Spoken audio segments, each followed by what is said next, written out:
My name is Poonam Panda from UCP. My department name is Electronics and Telecommunication. Today my topic is block diagram of 8085.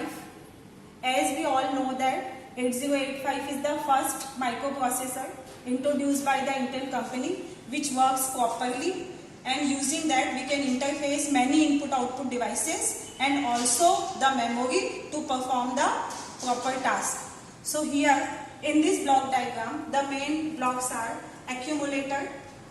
Accumulator is a 8-bit register which is used to perform main arithmetic and logical operation. Next important block is temporary register. So there are two types of register in 8085. One is temporary register and some are which is used to store the data, and some registers are the special function register which are used to store the addresses. So here temporary register is the 8-bit which are B, C, D, E and HL. It is used to store the data temporarily. Next block is flip-flop, flags and flip-flops. So after the execution of any program by the arithmetic and logical unit, if the result is more than 8-bit, as 8085 is the 8-bit register, if the result is more than 8-bit or any flag is generated like sign flag, parity flag, auxiliary flag, then using this 8-bit register in which 5 flags are present, we can check the status of the accumulator. Means if there is any positive number or negative number, if result is even, if the result is odd, or what is the carry flag, what is the auxiliary carry flag, the result is stored in this 8-bit flag flip-flop register. ALU is the unit which is used to perform arithmetic and logical operation.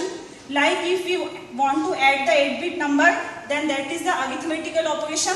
If we want to perform any logical operation like AND gate, XOR gate, 1s complement, 2s complement, that is called as a logical operation. So all this arithmetic and logical operation is performed by this unit with the help of flags, temporary register and accumulator.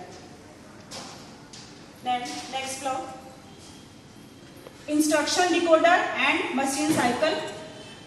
Microprocessor is based on it takes the input as the form of instruction which is decoded in the machine language.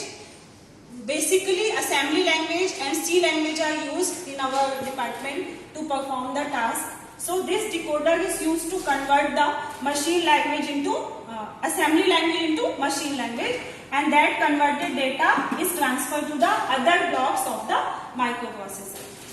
So this is the instruction register which stores the address. Here these are the total registers present in the 8085, which are some are B, C, D, E and HL.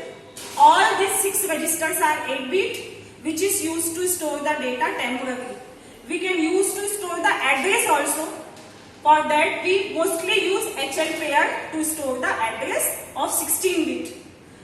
Stack pointer is also a special persons register which is used to store the address, and same program counter is also a 16-bit register which store the address of the program or instruction which is next to be executed. So whole block is the registers which either store the data or the address.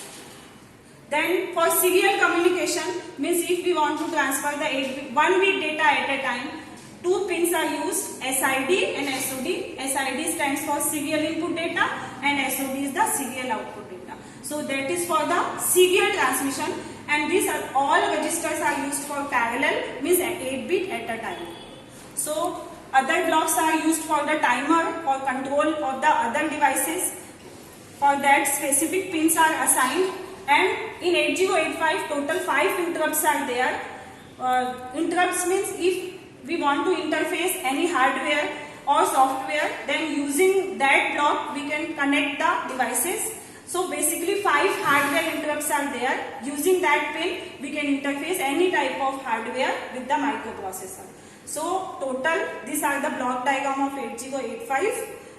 Using this diagram, we can understand what are the pins and what are the uses of each block, and we can connect any type of input output device and different type of memories by the help of the 40 pins used by the 8085 microprocessor. Thank you all.